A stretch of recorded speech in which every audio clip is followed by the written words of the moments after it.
മാന്യശ്രോതാക്കൾക്ക് എൻ്റെ പ്രണാമം. വൈവിധ്യമാർന്ന വിഷയങ്ങൾ നിങ്ങളുടെ മുമ്പിലെത്തിക്കുമ്പോൾ നമ്മൾ ഗൂഗിളിൻ്റെ CEO ഇന്ത്യക്കാരനായ ഉജ്ജ്വലനായി മെലിഞ്ഞ് കൂർത്തിരിക്കുന്ന സുന്ദർ പിച്ചൈ അദ്ദേഹം ഒരു കഥ പറഞ്ഞത് ഞാൻ നിങ്ങളുടെ മുമ്പിൽ ജീവിത മാനേജ്മെൻറ്റിനായിട്ട് സമർപ്പിക്കുകയാണ്. പെട്ടെന്ന് വായിക്കാം. ഒരു കഥയാണ്. ഒരു റെസ്റ്റോറൻറ്റ്, എവിടെ നിന്നോ പറന്നു വന്ന പാറ്റ ഒരു സ്ത്രീയുടെ ദേഹത്തിരുന്നു. സ്ത്രീ പേടി കൊണ്ട് അലറിക്കരഞ്ഞു. ഇരുന്നിരുന്ന കസേരയിൽ നിന്നെടുത്ത് ചാടി പാറ്റയെ തട്ടി മാറ്റാൻ കിണഞ്ഞു ശ്രമിച്ചു. സ്ത്രീയുടെ ഭയചകിതയായുള്ള പ്രതികരണം ഒപ്പമുള്ളവരിലും അനുകരണങ്ങൾ സൃഷ്ടിച്ചു. ഒരുവിധം സ്ത്രീ പാറ്റയെ തൻ്റെ ദേഹത്ത് നിന്ന് തട്ടിയെറിഞ്ഞു. പക്ഷേ പാറ്റ ചെന്ന് വീണത് മറ്റൊരു സ്ത്രീയുടെ ദേഹത്ത്. അവിടെയും നിലവിളി, പിന്നെ നിലവിളി. റെസ്റ്റോറൻറ്റിലെ ബഹളം കേട്ട് റോഡിൽ പോലും ആൾക്കൂട്ടമായി.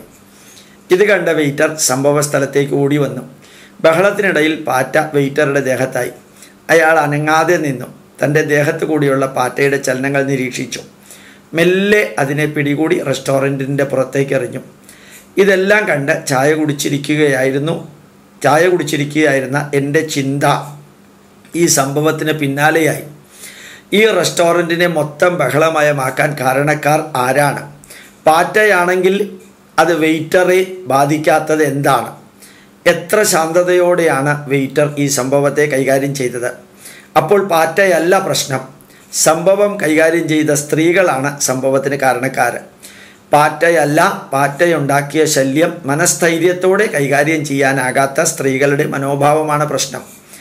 എൻ്റെ അച്ഛനും ഭാര്യയും മക്കളും ഉണ്ടാക്കുന്ന വഴക്കല്ല എൻ്റെ പ്രശ്നം. ആ വഴക്ക് കൈകാര്യം ചെയ്യുന്നതിലുള്ള എൻ്റെ കഴിവുകേടാണ് പ്രശ്നം. റോഡിലെ ട്രാഫിക് ജാം അല്ല പ്രശ്നം. ആ ട്രാഫിക് ജാമിനെ ശാന്തതയിൽ കൈകാര്യം ചെയ്യാനാകാത്തതാണ് എൻ്റെ പ്രശ്നം. പ്രശ്നത്തേക്കാൾ എൻ്റെ ജീവിതത്തിലെ പ്രശ്നം സൃഷ്ടിക്കുന്നത് പ്രശ്നം ഞാൻ കൈകാര്യം ചെയ്യുന്ന രീതിയാണ്. ഈ കഥയിൽ നിന്നുള്ള ഗുണപാഠം ഇതാണ്. പ്രതികരണം പൊടുന്നനെയുള്ളതാണ്, എന്നാൽ അല്പമൊന്ന് മനസ്സിലെത്തിയാൽ സംഭവങ്ങൾ നമ്മുടെ കൈവിട്ടു പോകാതെ നോക്കാനാകും.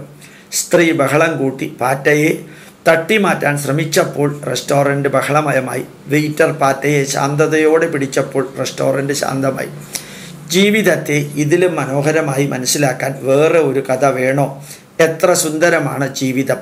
Sundar Pichai, Google CEO. വളരെ ധന്യമായിട്ടുള്ള ഉജ്ജ്വലമായിട്ടുള്ള ഒരു സന്ദേശമാണിത്.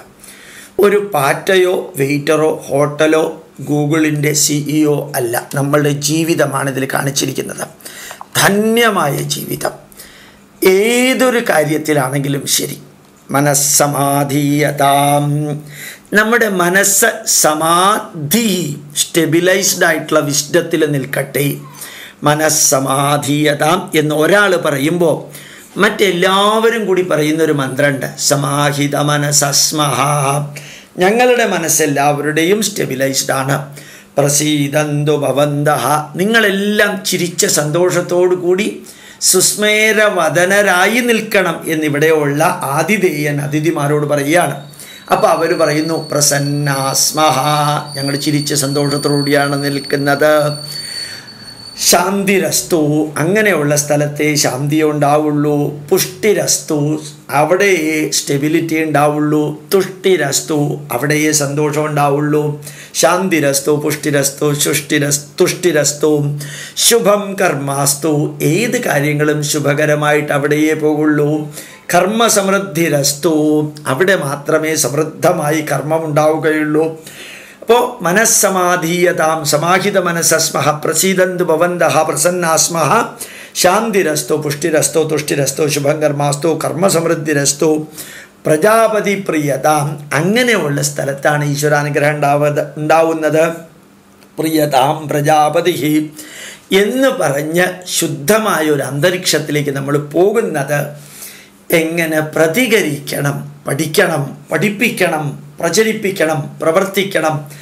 ശാന്തമായി ഉജ്ജ്വലമായിട്ട് പ്രതികരിക്കണം. ചില സ്ഥലത്ത് മൗനം ശബ്ദത്തേക്കാൾ പവർഫുള്ളാണ്. മൗനം ശബ്ദത്തേക്കാൾ ചില സ്ഥലത്ത് പവർഫുള്ളാണ്. പ്രതികരിക്കേണ്ടയിടത്ത് പ്രതികരിക്കണം, നല്ല രീതിയിൽ പ്രതികരിക്കണം. തളരാതെ, തകരാതെ, വരളാതെ വളരണം എന്ന് നമ്മുടെ പൂർവികർ പറഞ്ഞിട്ടുണ്ട്. മനയേവ മനുഷ്യാണാം കാരണം ബന്ധമോക്ഷയോഹോ ബന്ധായ വിഷയാസക്തം മുക്തം നിർവിഷയം സ്മൃതം. മനുഷ്യൻ്റെ എല്ലാ പ്രശ്നങ്ങൾക്കും കാരണം ശരീരമല്ല, ശരീരത്തിൽ നിലനിൽക്കുന്ന മനസ്സാണ്. ആ മനസ്സിനകത്ത് ഭയവും ഭയമില്ലാത്ത അവസ്ഥയും, ദേഷ്യവും ദേഷ്യമില്ലാത്ത അവസ്ഥയും, വാശിയും വാശിയില്ലാത്ത അവസ്ഥയും, ടെൻഷനും ടെൻഷനില്ലാത്ത അവസ്ഥയും, ഇങ്ങനെ 2 തരത്തിലുള്ള അവസ്ഥയാണ് ഉള്ളതെന്നറിഞ്ഞ് ധന്യമായിട്ട് നമുക്ക് ജീവിക്കാൻ സാധിക്കട്ടെ. സുന്ദർ പിച്ചയുടെ ഈ സന്ദേശം നമുക്ക് പ്രയോജനപ്രദമാകട്ടെ. പ്രണാമം, നമസ്കാരം.